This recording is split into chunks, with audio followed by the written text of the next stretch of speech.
Good morning, everybody. We're live here from the birdhouse. And as we roll into the end of July, I've got a little birding update here for you on some of the things people are seeing here in the upstate New York area.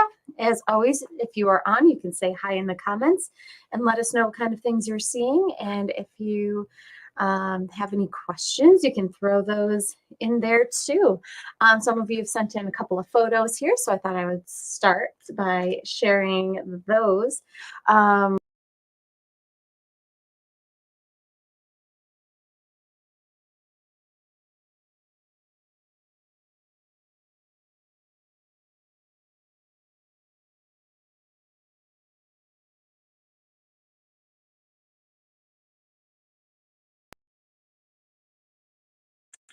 I'm back. I don't know what happened there. Okay, so the last broadcast that we had, we were talking a lot about butterflies and the different butterflies that you can see here in the summer. And here is a photo that was sent in by Karen, who says, "Saw my first viceroy of the season." And the viceroy is the mimic of the monarch butterfly. So I've been seeing lots of monarch butterflies flying around in my backyard, which is a really good sight to see. I've been keeping the common milkweed growing, and I haven't been trimming it back or chopping it down, even as it encroaches on some of my other plants. And I've been rewarded with some monarch butterflies. And Karen has herself a viceroy butterfly, and they look very similar to the monarch. They're going to be a little smaller in size, and they do have this little stripe that goes through their hind wings. So that's how you can tell that you've got yourself a viceroy butterfly. The monarch butterfly does not have that stripe through the hind wings. So lots of fun butterflies and other bugs out there this time of the year. I am even seeing some lightning bugs still blinking around. So you never know what you'll see out there, day or night.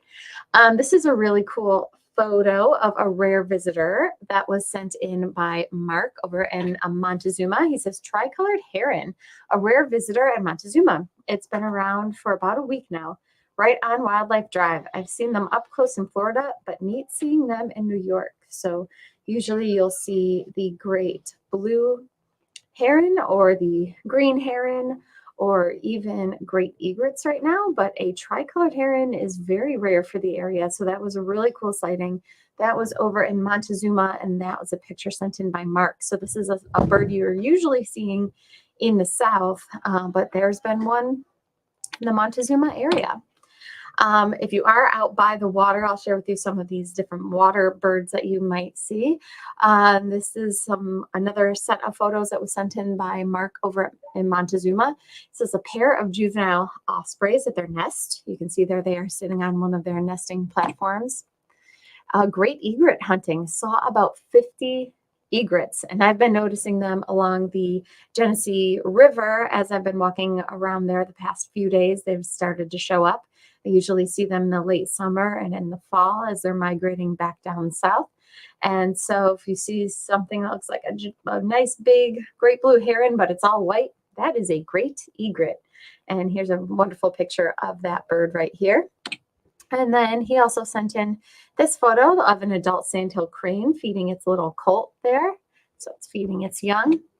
And then an adult bald eagle. So he says a lot of activity at Montezuma currently. And so some more photos that have been sent in by Mark. So some other activity you can expect in your backyards. We're getting reports still of orioles coming to people's backyards, and the young orioles coming, especially the parents have brought the babies back to the feeders, and those babies are learning the ropes as far as where to go for food. So if you stopped feeding jelly, you might want to put jelly back out, because we're getting a lot of reports of orioles coming back to feeders. And as they get ready to migrate and go back down south, you might see them coming more and more to get some more food as they get ready to make that long flight back down to Central America. So still getting reports of orioles coming to feeders, both male, female, juvenile. And then hummingbirds. We've been getting so many questions about hummingbirds and whether or not there is a decline in the hummingbird population locally. And it seems that the consensus with most people is that they're seeing some hummingbirds, but not nearly as many as usual. But the people around the water, so people around the lake or around the bay, have been seeing a good amount of hummingbirds. But if you're more inset and more in the suburbs, more away from the water, you're probably not seeing as many as usual. And that's a report that we're getting just from just about everybody. Not as many hummingbirds out there this year as there usually are. And it seems like that's been how it's been the last several years, just not that many hummingbirds. With each year, seems like we're getting reports of less and less.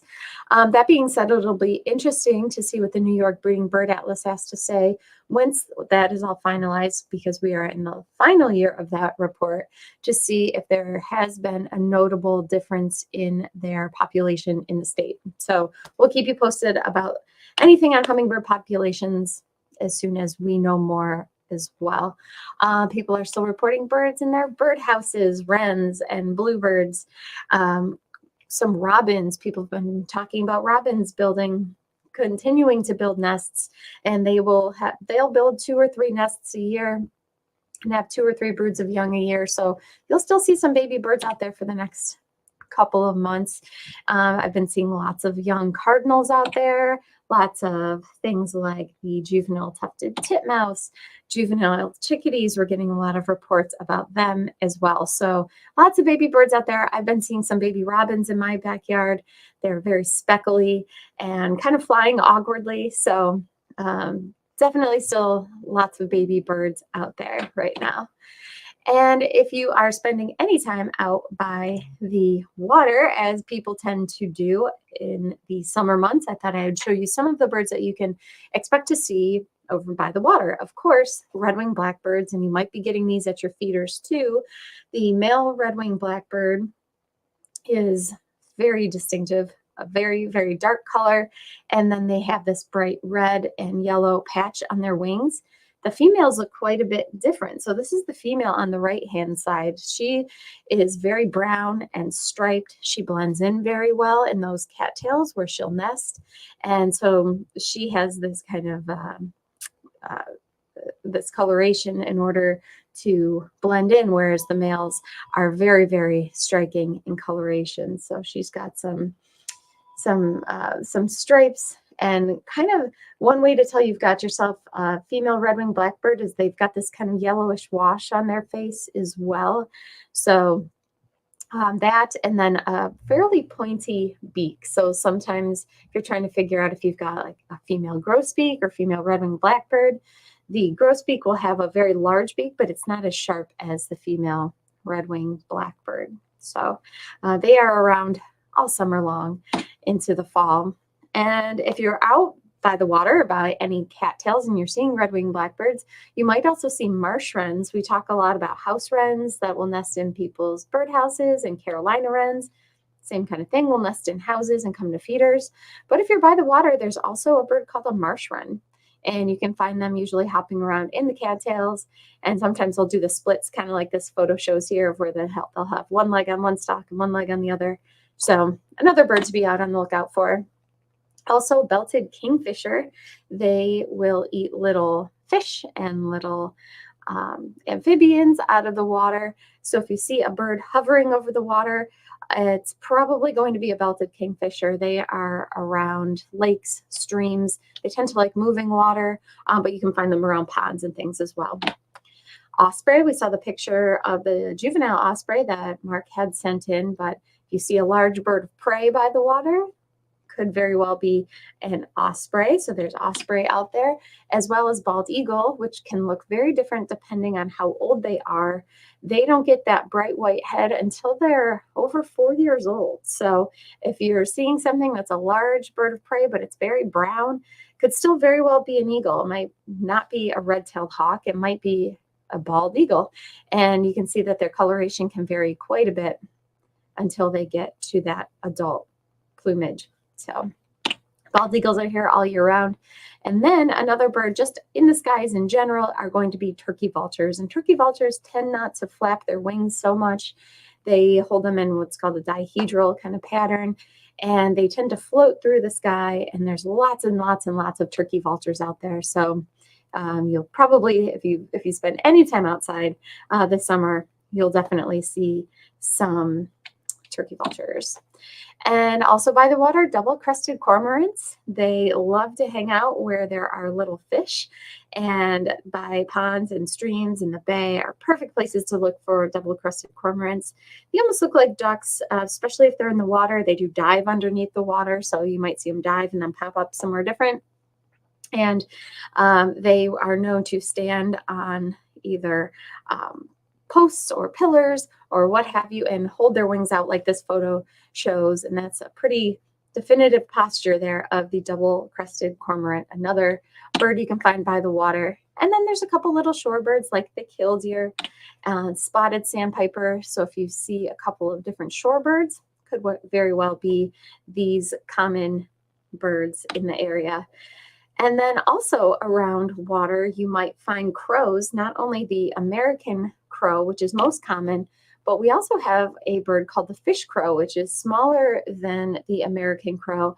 And its voice is more nasal, it's more high pitch. And so usually you can identify them based on their call. So if you hear something that sounds like a crow, but almost like a crow mixed with a squeaky toy, like a dog squeaky toy, probably have yourself a fish crow. And I've been hearing a lot of those around. So I think there's quite a few more around than we would normally think. If you see a flock of crows, it's probably a mixed flock of American crows with the fish crows. So keep your ears open for the differences in the calls, because the American crow have that kind of deep voice and the fish crow have a very high pitch voice. But you can find them around water, but not they don't have to be around water. That's just where they're most commonly found. But in those flocks of crows that fly through the city and everything, there's a whole bunch of fish crows in there too. I hear them as they pass over my house. And then owls, we'll hear owls all summer long. And the three most common owls that you will hear, not only in the New York area, but most of the East Coast, and depending on where you are, maybe out west, there are western screech owls out west, but you guys also have things like the barred owl and the great horned owl. And so all three you can hear all summer long. The screech owl sounds like a horse's whinny when they're calling. They have both gray morphs and red morphs, so they can look kind of different. Even in the same brood, you can get different color morphs, which is pretty fun.